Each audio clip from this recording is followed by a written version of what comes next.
Good morning, class, and welcome to another lecture in sustainable energy technology.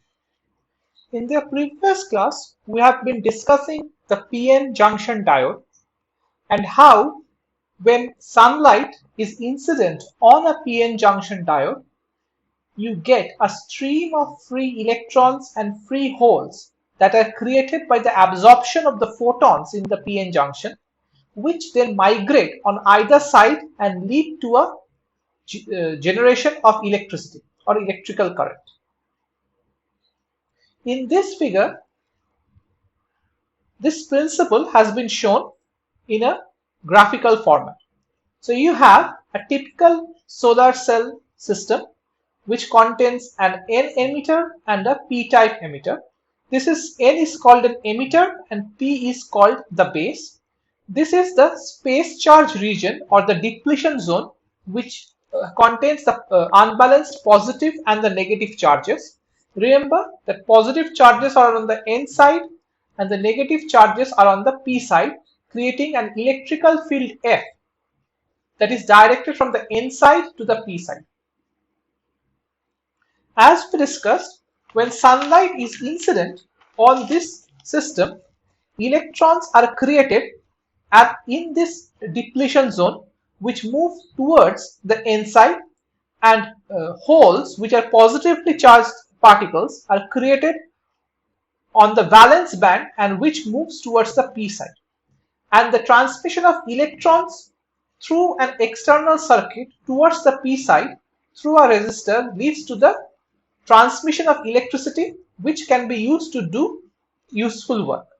So in this case, then electrons move towards the N side and move across this external circuit, and here is your load where it does useful work and then moves towards the P side where it combines with the holes that have migrated towards the P side of the space charge region.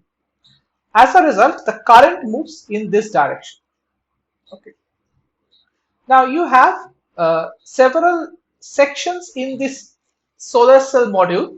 First is the top and the bottom contacts through which the external circuit is being created. So these contacts must be good conductors of electricity, and hence they are not insulators or semiconductors. They are made of highly conductive metals. Note that because you have to allow the solar sunlight to be incident on the PN junction diode, the top contact has to have this finger-like protrusions which can collect the electrons and move it to the external circuit. It cannot fully cover this entire top surface of your N side, because that will block all the solar light and no sunlight will go into your space charge region where the carriers are being generated. So this kind of finger-like projections in an open PN junction is quite commonly used to resolve this problem. The sunlight is incident from the top. You have an anti-reflection coating at the top which prevents the sunlight from being reflected, and it gets transmitted through the material into the PN junction where it generates the electrons on the conduction band and holes on the valence band. The bottom contact is solid because here there is no need to allow for light to escape through the system. In fact, the back contact is often reflective at the bottom, so that any sunlight that falls through this zone reflects back and does a second pass to the PN junction diode to increase the conversion efficiency. So we will discuss this point a little bit later. So the entire system, if you can see, is like this. Okay, so you have solar radiation. This is your electrical flow. This is your N type and this is your P type system. These are the electrons.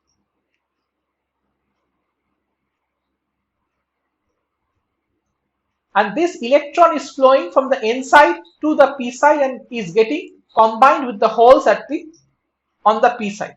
The actual direction of current is in this direction because this is a flow of negative charge. Current, as per convention, is considered a flow of positive charges. The actual current is on this side, but the electron is moving towards the bottom side. Okay. The approximate voltages that you get is around 0.58 volts in DC circuit. It's a DC current. And these are the conducting metal strips that are collecting all the electrons and moving it through the external circuit. The symbol of a photovoltaic solar cell is this. As you can see, this one. And this is the circuit diagram of a solar cell. So you have solar light incident on this diode and the current is flowing through this section. So basically what you are having is, this is your P side and this is your N side, and electrons are flowing in this direction, but the direction of current is on the opposite way. Okay. So that's the idea. We will discuss these things next. The properties and the electrical properties of your PN junction with a solar cell which is acting as a solar cell will be discussed next. So electrical properties of a solar cell. Okay. Common solar cells, silicon based, produce potential differences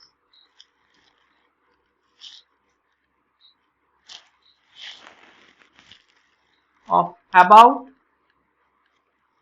0.5 volts and current density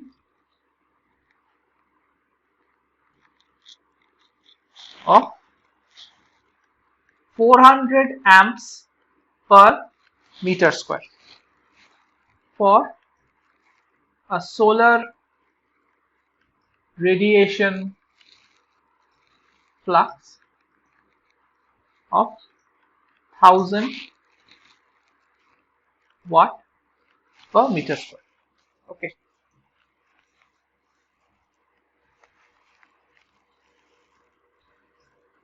We will discuss how to calculate efficiency. Currently, efficiencies of commercial solar cells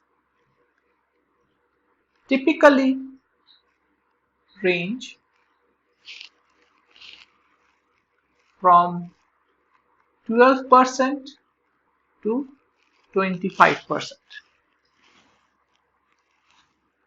Okay.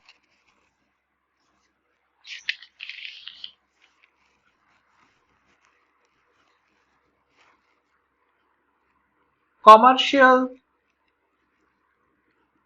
solar cells are interconnected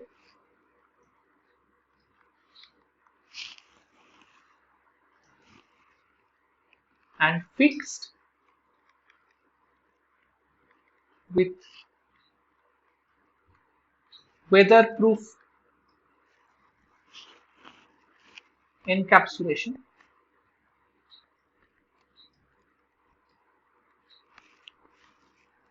A series of such interconnected solar cells is called a module. Okay.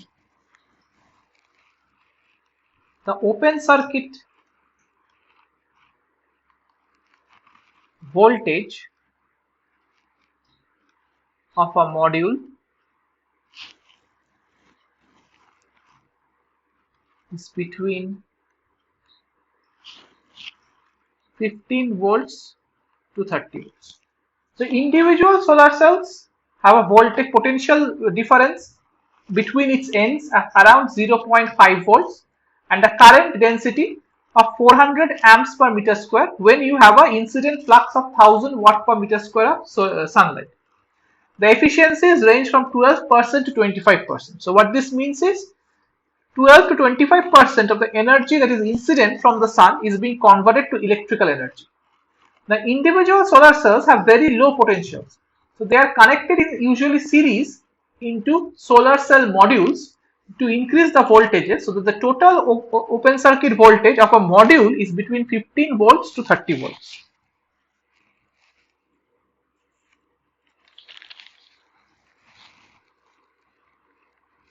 The output current is DC, which gets converted to AC using inverters.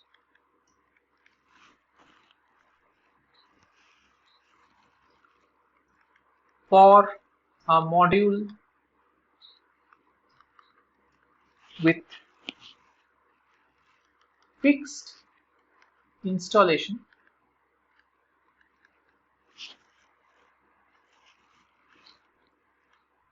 daily output per unit collector area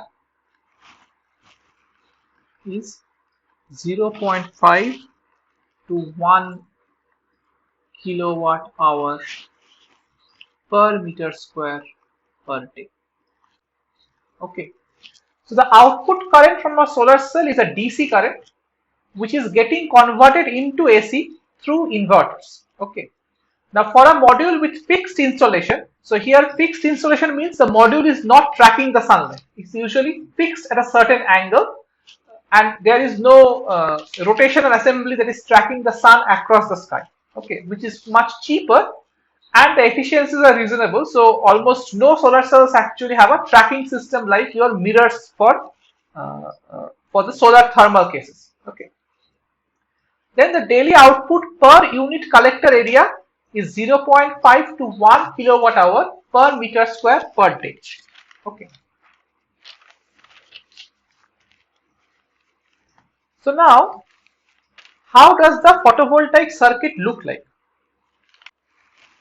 So first we will look at the current voltage characteristics. Okay.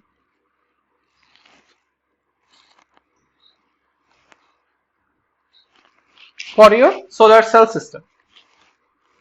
So if you measure the current versus voltage of a solar cell,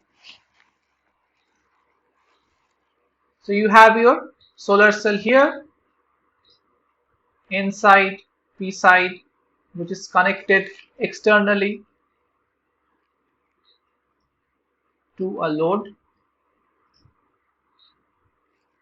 Okay, and sunlight is falling on it and current is flowing this way. Okay, because electrons are flowing this way, this is your external load. Okay, and this is the voltage. All right.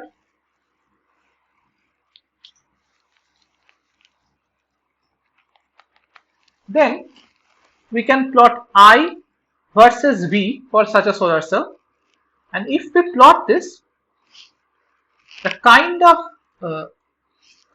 figure that we will get will look like this.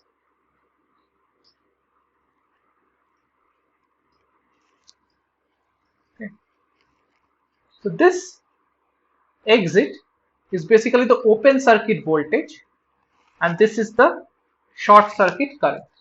Okay. So voltage here is 0, this is also 0, this is open circuit voltage. All right. So remember that open circuit voltage is the voltage at which the current goes to 0. Okay. And the short circuit current is the current when there is no voltage gradient between the leads. Okay. So if this lead and this lead are shorted, that there is no resistance here, so no voltage difference, then the maximum current flows through the system and that is your short circuit current. Okay. And the open circuit voltage is the case when the resistance is going to infinity, so there is no current that can flow through this system and the maximum voltage under that condition is the open circuit voltage here. Okay. Now, what you can see here is that for most of the operating regime, okay, the current is more or less constant and is independent of the external voltage. So, for most of the operating range,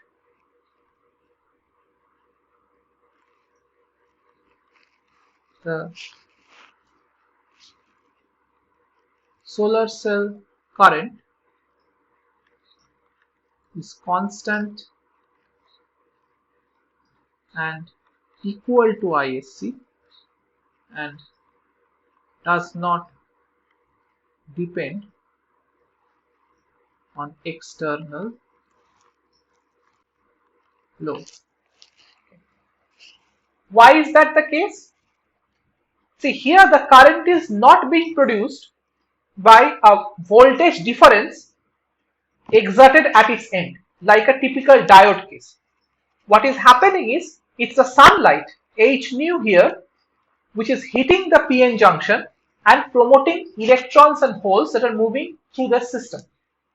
So obviously, the flux of electrons through the system is dependent on the rate at which photons are being absorbed in the PN junction space charge region and is actually independent of what the external voltage is. Okay. So for most of its operation, the external voltage does not really matter and you are getting a constant current regardless of the external load or the external voltage across that load. Clearly, if the external voltage increases by too much, and remember we are generating electricity, okay, so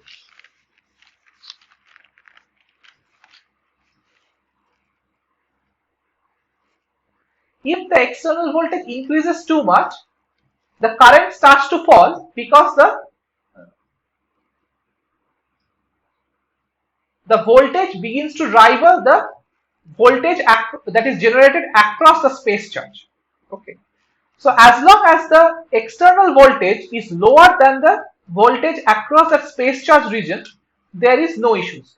But beyond that point, the opposite, if the voltage is too high, this external voltage starts to create an oppositely directed current from this end to this end, and that kind of reduces the current here.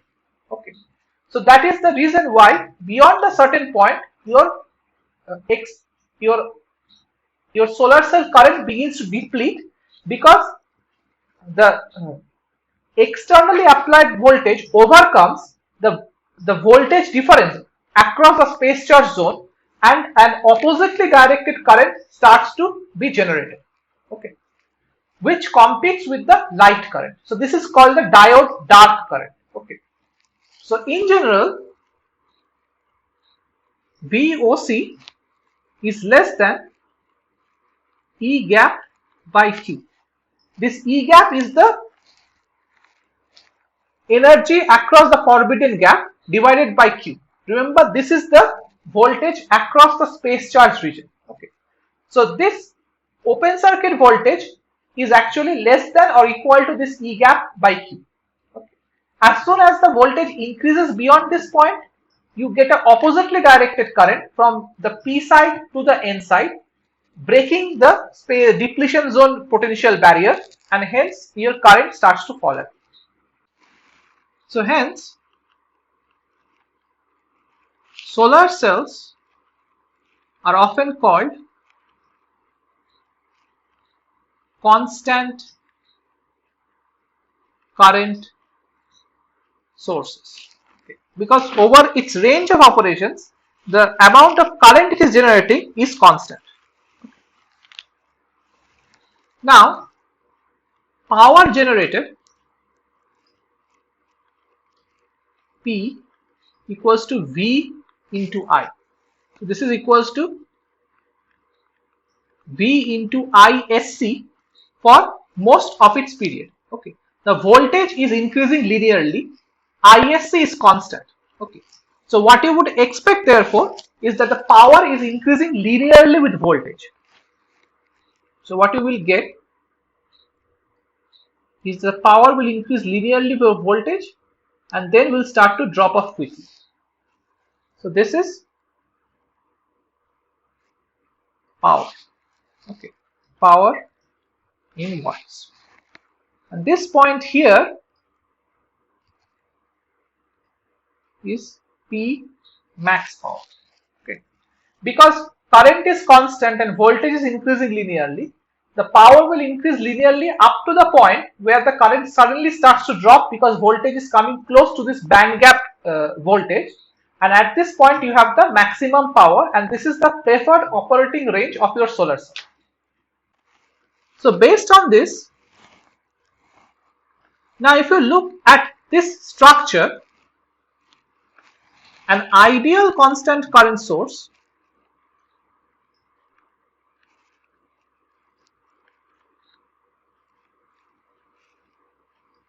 will have VI characteristic as follows. So you have ISC and VOC. So the ideal constant current source will have this kind of a rectangular structure. So ISC will remain constant till the open circuit voltage, then it will drop off very quickly. Okay. So in this case,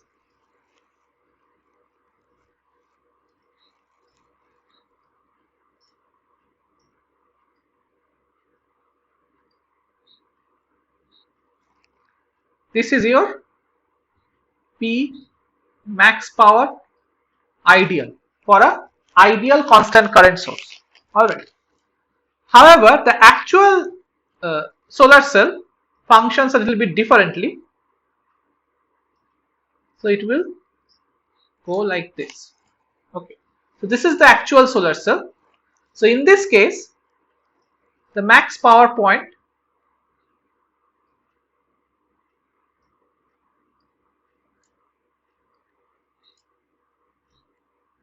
sorry about that.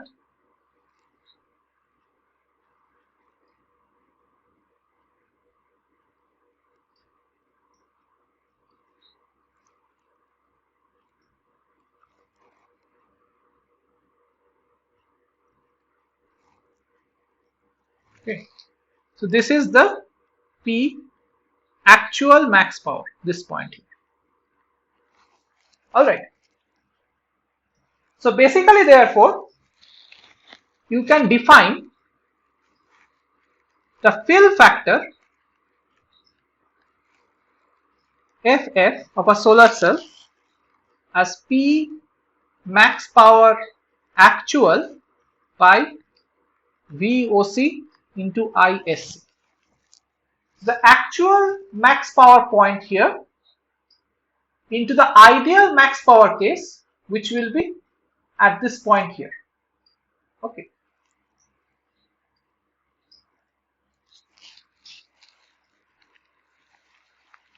So the fill factor is a measure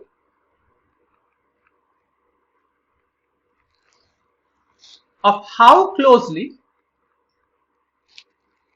a solar cell simulates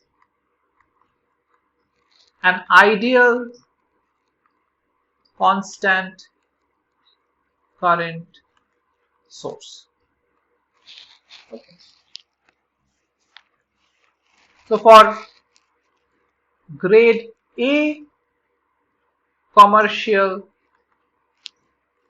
solar cells, fill factor is greater than 0.7. For grade B, greater than equal to, sorry about this,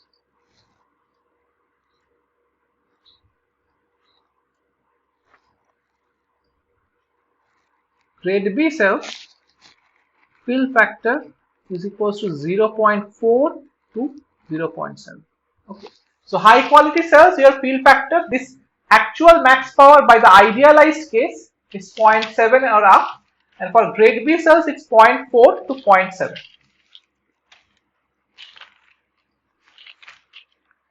There is another ratio that is also of importance, and this is the voltage factor.